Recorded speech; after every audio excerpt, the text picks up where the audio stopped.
DK ಕ್ಯಾಬಿನೆಟ್ನ ನೂತನ ಸಚಿವರುಗಳು ಇವರೇ. ಲಿಸ್ಟ್ ಕೂಡ ರೆಡಿಯಾಗಿದೆ, ಅನೌನ್ಸ್ ಮಾಡೋದಷ್ಟೇ ಬಾಕಿ ಇರೋದು.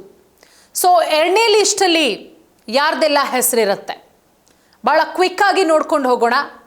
ಯಾಕಂದರೆ ಎರಡನೇ ಲಿಸ್ಟ್ ಯಾವಾಗ ಅನೌನ್ಸ್ ಆಗುತ್ತೆ ಅಂತ ಪಾಪ ಸಚಿವಾಕಾಂಕ್ಷಿಗಳು ಚಾತಕ ಪಕ್ಷಿಯಂತೆ ಕಾಯ್ತಾ ಇದ್ದಾರೆ.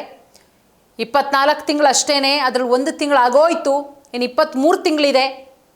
ಹಾಗಾಗಿ ಅಷ್ಟರಲ್ಲಿ ನಾವು ಸಚಿವರಾಗಬೇಕು. 2028ಕ್ಕೆ ಹೆಂಗೋ ಏನೋ ಗೊತ್ತಿಲ್ಲ. ಮತ್ತು ಸಾಕಷ್ಟು ಜನ ಸಚಿವಾಕಾಂಕ್ಷಿಗಳು ಏನಿದ್ರು ಡೆಲ್ಲಿಗೆ ಹೋಗಿ ಕದ ತಟ್ಟಿ ಬಂದರು.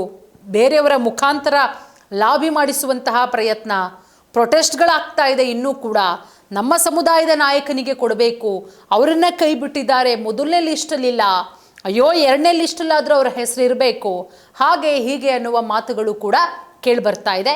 But Congress high command D K Shivakumar ಅವರಿಗೆ ವಾರ್ನ್ ಮಾಡಿದೆಯಂತೆ, ಖಡಕ್ಕಾಗಿ ಸೂಚನೆ ಕೊಟ್ಟಿದೆಯಂತೆ. ನೋಡಿ, ನೀವು ಮುಲಾಜೆಲ್ಲ ನೋಡಬೇಡಿ. ಯಾರೆಲ್ಲ ಸಚಿವ ಸ್ಥಾನಕ್ಕೆ ಲಾಬಿ ಮಾಡ್ತಾರೋ ಅವರೆಲ್ಲರಿಗೂ ಕೊಡೋಕ್ಕಾಗಲ್ಲ. ನಮಗೆ ಗೊತ್ತಿದೆ ಯಾರಿಗೆ ಕೊಡಬೇಕು ಅಂತ. ಯಾರ ಮುಲಾಜಿಗೂ ನೀವು ಮಣಿಬೇಡಿ, ಖಡಕ್ಕಾಗಿ ವಾರ್ನಿಂಗ್ ಕೊಟ್ಟಿದೆ Congress high command D K Shivakumar ಅವರಿಗೆ. ಸೊ ಹಾಗಾಗಿ ಡಿ ಕೆ ಕ್ಯಾಬಿನೆಟ್ನ ನೂತನ ಸಚಿವರುಗಳು ಒಂದಷ್ಟು ಜನರ ಹೆಸರು ಆಲ್ರೆಡಿ ಫೈನಲ್ ಆಗಿದೆ. ಅದರಲ್ಲಿ ಮೊದಲನೇದಾಗಿ ಇರೋದೇ ಲಕ್ಷ್ಮೀ ಹೆಬ್ಬಾಳ್ಕರ್ ಅವರು.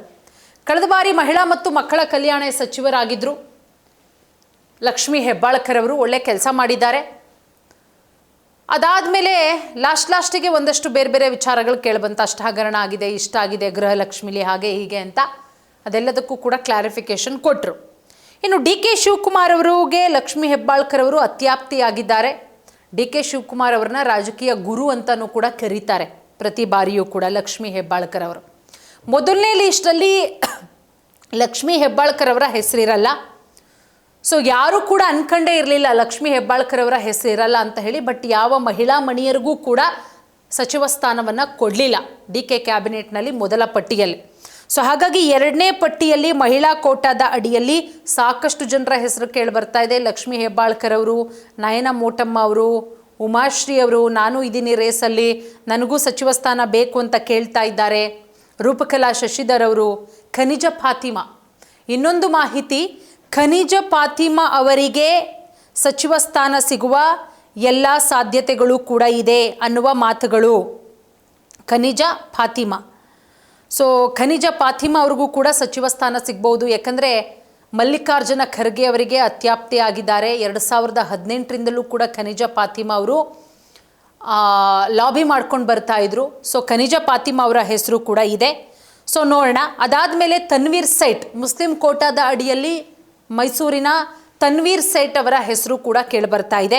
ತನ್ವೀರ್ ಸೇಠ್ ಅವರು ಕೂಡ ಎರಡನೇ ಲಿಸ್ಟಲ್ಲಿ ಇರ್ತಾರೆ. ಇನ್ನು ಮಾಗಡಿ ಶಾಸಕರಾದಂಥ ಎಚ್ ಸಿ ಬಾಲಕೃಷ್ಣ ಅವರು ಡಿ ಕೆ ಶಿವಕುಮಾರ್ ಅವರನ್ನು ಎಷ್ಟರ ಮಟ್ಟಿಗೆ ಮೆಚ್ಚಿಸಿ ಅಟ್ಟ ಏರಿಸ್ತಾ ಇದ್ದಾರೆ ಅನ್ನೋದನ್ನು ರಾಜ್ಯದ ಜನ ನೋಡ್ತಾ ಇದ್ದಾರೆ. ರಾಜ್ಯದ ಜನ ಬಾಲಕೃಷ್ಣ ಅವರು ಮೈಕ್ ಹಿಡ್ಕೊಂಡು ಪ್ರೆಸ್ ಮೀಟಿಗೆ ಬಂದ ತಕ್ಷಣ ಕಮೆಂಟ್ಗಳು ಹಾಕ್ತಾರೆ. ಮೋಸ್ಟ್ಲಿ ಆ ಕಮೆಂಟ್ಗಳನ್ನು ಬಾಲಕೃಷ್ಣ ಅವರು ಓದ್ತಾರೋ ಇಲ್ವೋ ಗೊತ್ತಿಲ್ಲ, ನಾವಂತೂ ಓದ್ತೀವಿ.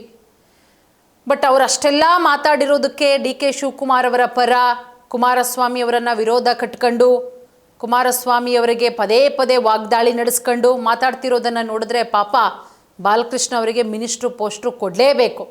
ಅವ್ರು ಬಿ ಜೆ ಪಿಲಿದ್ದಾಗಲೂ ಆಗಲಿಲ್ಲ, JDS ಇದ್ದಾಗಲೂ ಆಗಲಿಲ್ಲ. ಮಿನಿಸ್ಟ್ರ್ ಆಗಬೇಕು ಅಂತಲೇ ಕಾಂಗ್ರೆಸ್ಸಿಗೆ ಬರ್ತಾರೆ. ಬಟ್ ಬಂದ್ರೂ ಅವ್ರಿಗೆ ಮಿನಿಸ್ಟ್ರ್ ಆಗಿಲ್ಲ. ಸೊ ಹಾಗಾಗಿ ಎರಡನೇ ಲಿಸ್ಟಲ್ಲಿ ಬಾಲಕೃಷ್ಣ ಅವರ ಹೆಸರು ಇರುವ ಸಾಧ್ಯತೆಗಳಿದೆ. ಇನ್ನು ಡಿ ಕೆ ಶಿವಕುಮಾರ್ ಅವರ ಅತ್ಯಾಪ್ತರು ರಾಮನಗರದ MLA Iqbal Hussain. D K Shivakumar ಅವರು ಹೇಳ್ತಾರೆ ಪದೇ ಇವರೆಲ್ಲ MLA ನಾನು ಅಂತ ಹೇಳಿ, ಅಷ್ಟರ ಮಟ್ಟಿಗೆ ಕ್ಲೋಸು. ಹಾಗಾಗಿ ಡಿ ಕೆ ಶಿವಕುಮಾರ್ ಅವರ ಲೀಸ್ಟ್ ಏನಾದರೂ ಫೈನಲ್ ಆದರೆ ಇಕ್ಬಾಲ್ ಹುಸೇನ್ಗೂ ಮಿನಿಸ್ಟರ್ ಪೋಸ್ಟ್ ಸಿಗುತ್ತೆ. ಇನ್ನು ಸಂತೋಷ್ ಲಾಡ್ ಕಳೆದ ಸಿದ್ದರಾಮಯ್ಯ ಅವರ ಸಂಪುಟದಲ್ಲಿ ಸಚಿವರಾಗಿದ್ದರು, ಬಟ್ ಮಿಸ್ ಆಗಿದೆ ಸಂತೋಷ್ ಲಾಡ್ ಅವರ ಹೆಸರು. ಇನ್ನು ಪ್ರದೀಪ್ ಈಶ್ವರ್ ಅವರು ಬಾಲಕೃಷ್ಣ ಅವರು ಮೋಸ್ಟ್ಲಿ ಮಾತಾಡ್ತಿದ್ದಾರೋ ಏನೋ ಗೊತ್ತಿಲ್ಲ, ಅವರ ಹೆಸರು ಇರಬಹುದು. ಡಿ ಕೆ ಶಿವಕುಮಾರ್ ಅವರ ಪಟ್ಟಿ ಫೈನಲ್ ಆದರೆ ಶಿವರಾಜ್ ತಂಗಡಗಿ, ಹಿರಿಯರಾದಂಥ HK ಪಾಟೀಲ್ ಅವರಿಗೆ ಚಾನ್ಸ್ ಕೊಡೋ ಸಾಧ್ಯತೆ ಇದೆ.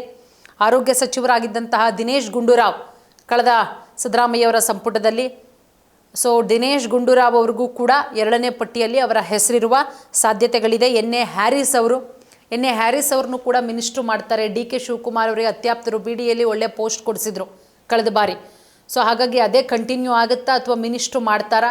ಡಿ ಕೆ ಶಿವಕುಮಾರ್ ಅವರ ಲೀಸ್ಟ್ ಫೈನಲ್ ಆದರೆ ಹ್ಯಾರಿಸ್ ಅವ್ರಿಗೂ ಇರುತ್ತೆ, ಅದ್ರ ಜೊತೆಗೆ ಎಸ್ ಪೊನ್ನಣ್ಣ. ಸೊ ನೋಡೋಣ. ಒಟ್ಟಾರೆ ನೂತನ ಸಚಿವರುಗಳು ಕೆಲವೇ ದಿನದಲ್ಲಿ ಪ್ರಮಾಣ ವಚನ ಸ್ವೀಕಾರ ಮಾಡ್ತಾರೆ. 2ನೇ ಲಿಸ್ಟಲ್ಲಿ ಇವರ ಹೆಸರುಗಳು ಇರುತ್ತೆ ಅಂತ ಹೇಳಲಾಗ್ತಾ ಇದೆ.